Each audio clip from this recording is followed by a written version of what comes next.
à tous et toutes. Donc, je suis Olivier. J'ai 48 ans. Je suis marié avec un petit bébé, le prénom Margot, marié à Léa.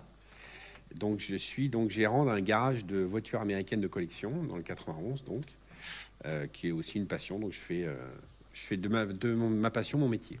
Alors, je viens d'une famille de catholiques pratiquants.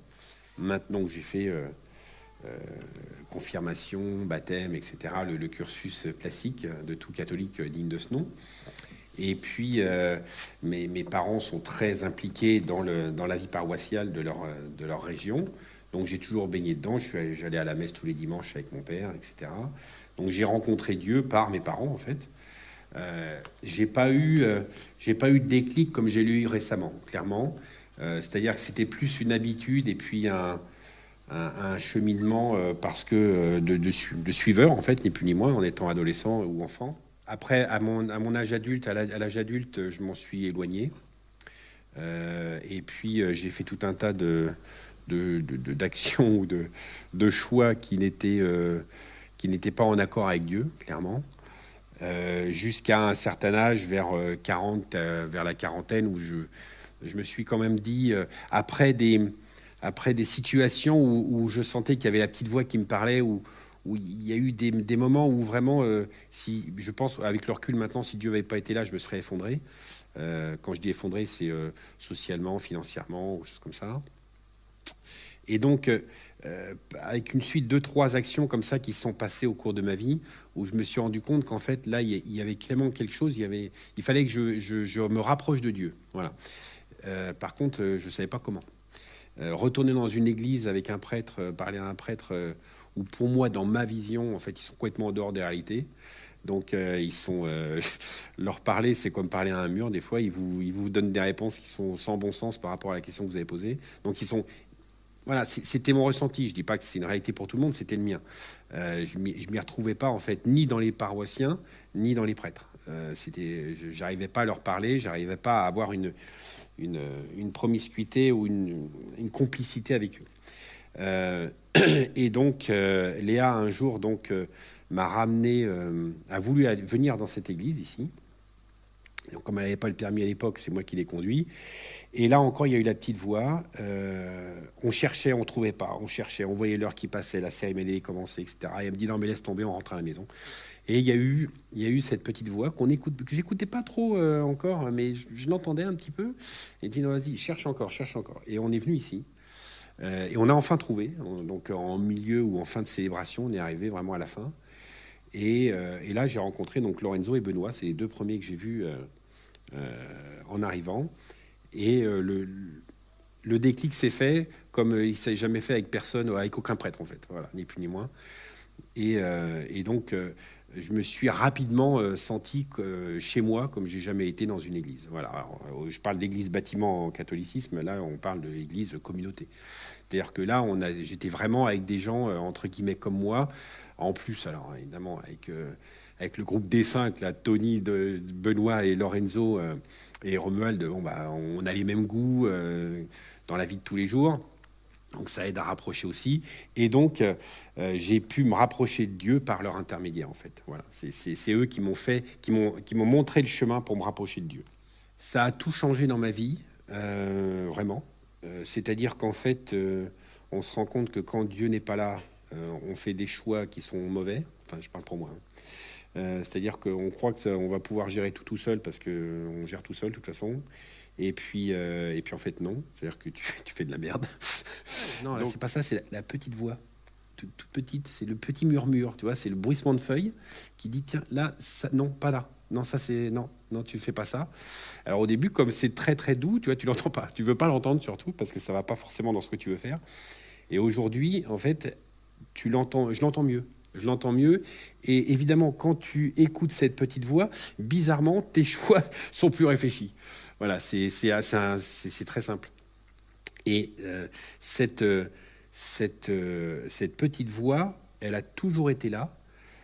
Je m'en rappelle avec le recul, je me rappelle des moments cruciaux dans ma vie où j'ai pas choisi de l'écouter et où je me suis ramassé lamentablement. d'autres fois où des concours de circonstances ont fait, par exemple, un chômage qui dure, etc. Et puis à la fin, fin de droit, tu vas t'effondrer financièrement, justement, etc. Et tout d'un coup, tu as l'appel. Tu l'appel alors que le lendemain, tu n'as plus tes droits, par exemple. Tu vois, donc tu as des charges, mais t'as plus l'oseille ne va pas rentrer. Donc tu dis là, je vais tomber, je vais finir peut-être même dehors. Tu vois, je ne vais pas pouvoir garder l'appart, etc. Et puis tout d'un coup, tu as cette image, je me rappellerai toute ma vie, ou cet appel, justement, de ce recruteur qui me dit, bon, c'est bon, vous commencez lundi. Donc c'est pas vous commencez en 3 semaines, hein, c'est vous commencez lundi, c'est-à-dire le jour où tu n'as plus rien. Donc déjà, ça, si tu n'as pas compris qu'il y a un message là-dedans, tu n'as rien compris. Et donc, tu as vraiment cette impression de cette main, en fait, tu es en train de couler, puis la main qui plonge, qui te retire comme ça. Ça m'a vraiment donné cette impression-là à l'époque. Et c'est à cette époque-là, donc de 2010, quelque chose comme ça, où je me suis dit, là, il y a quelque chose. Parce que c'est pas naturel. C'est pas possible. Le hasard, ok, ça va. Mais à ce point-là, aussi précis, non, c'est forcément qu'il y a une aide extérieure de bien plus haut. Jésus, alors moi j'aime bien l'histoire, donc j'aime bien remettre tout dans son contexte pour bien comprendre. Et c'était le point de départ en fait de mon début de conversion il y a 10 ou 15 ans, même bien avant. En fait, il faut comprendre qu'à l'époque, quand Jésus est arrivé, il y a 2000 ans, on vivait dans un monde, enfin, il vivait dans un monde de violence. Le monde, c'était la violence. Les gens s'étripaient pour un rien. Tu parlais mal à un type un peu puissant, tu prenais un mètre d'acier dans le bide. Donc, bon, on se servait de toi comme d'un tabouret pour un rien. On jouait avec les nains. Enfin, bon, bref, c'était terrible. C'était terrible. C'était un monde ultra violent. Et au milieu de tout ça, tu as un gars qui arrive et qui dit, bon, les gars, maintenant, c'est fini. On arrête de s'étriper pour un rien. On s'aime les uns les autres comme moi je vous aime. Ou comme Dieu vous aime, mais aussi moi. Et puis aujourd'hui, c'est plus que les Juifs qui sont le peuple élu et qui vont aller avoir la vie éternelle, c'est tout le monde. Tous ceux qui me suivent auront la vie éternelle. Si tu veux, rien que ça, quand tu situes dans le contexte de l'époque, c'est juste impossible que ce soit autre chose que divin. C'est arrivé qu'une fois avec lui. Il n'y a pas eu d'autre essai, il n'y a pas eu d'autre personne de ce niveau-là, avec un tel amour pour l'humanité. Donc rien que ça, Jésus, si tu veux, c'est le sauveur de ceux qui veulent le suivre. Donc le mien. Donc aujourd'hui, pour moi, Jésus, c'est comme un ami. Voilà, c'est comme un ami, quelqu'un à qui tu peux parler, à qui tu peux expliquer tout ce qui va pas, tout ce qui va aussi, bien sûr, et qui va pas te juger, qui va pas te trahir. Un ami avec un A majuscule, comme moi je me fais de la définition de l'ami. Donc aujourd'hui, Jésus, si tu veux, c'est la personne qui va t'attendre quand tu vas mourir et qui va te tendre les bras et qui va te prendre dans les bras, quoi. Voilà, que tu vas sauter au cou.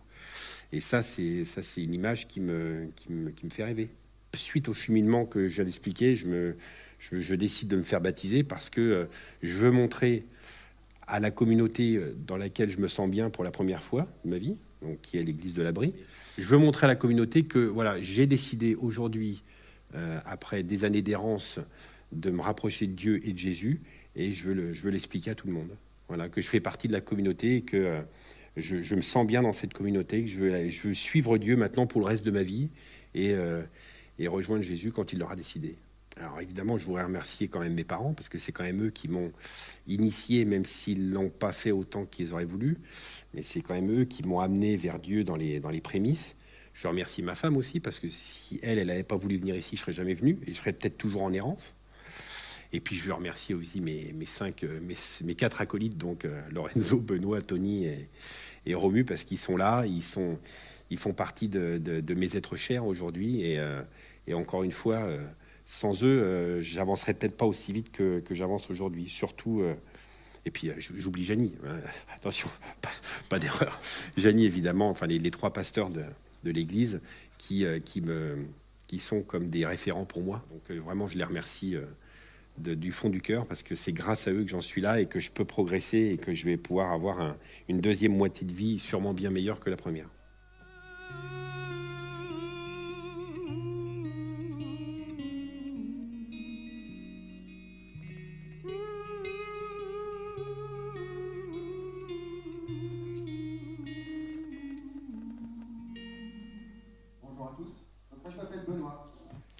Bonjour Olivier.